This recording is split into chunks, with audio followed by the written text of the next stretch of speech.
This is the story of a king who once built a special palace. He made it so impregnable that no enemy could enter it.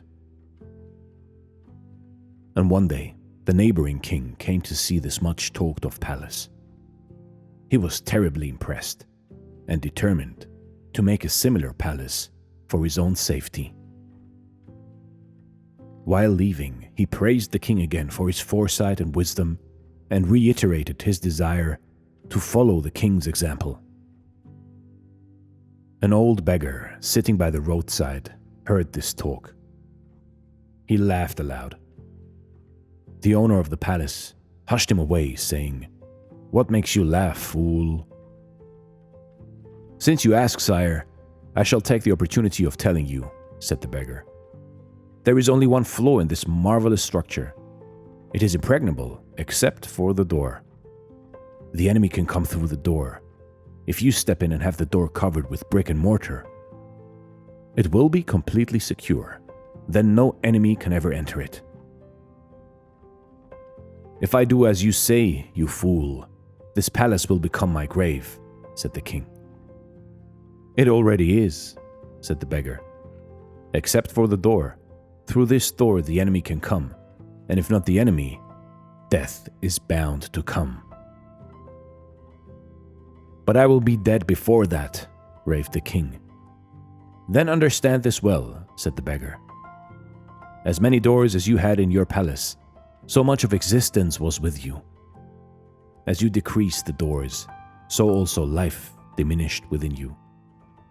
Now, one door is left, one lone opening to life.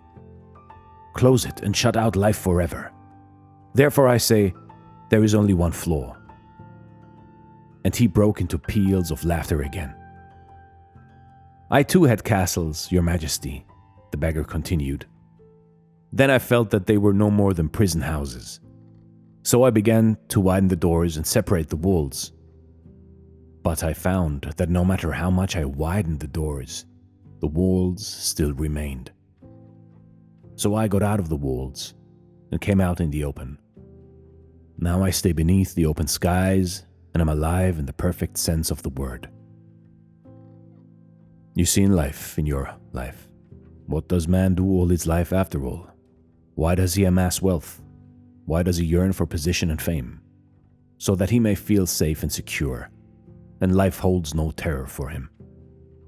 But the fun of the whole thing, and also the secret, is that the more measures you take to safeguard yourself, your fear increases in the same proportion. The king had also conquered all there was to conquer. Now the only fear was to guard himself from the enemy. For the enemy conquered is still the enemy. He who tries to conquer others makes enemies of all. The thicker the walls, the farther it keeps us away from the open skies of truth. Then the soul becomes restless and struggles. And the more agitated the soul is, the more we strive to strengthen the walls. Then a fear grips us. Perhaps this struggle, this restlessness, is due to the walls? The answer is yes. As long as the soul is confined, it cannot attain bliss, and there is no sorrow except in captivity. This was a story from Osho. Thank you so much for watching, and stay blessed.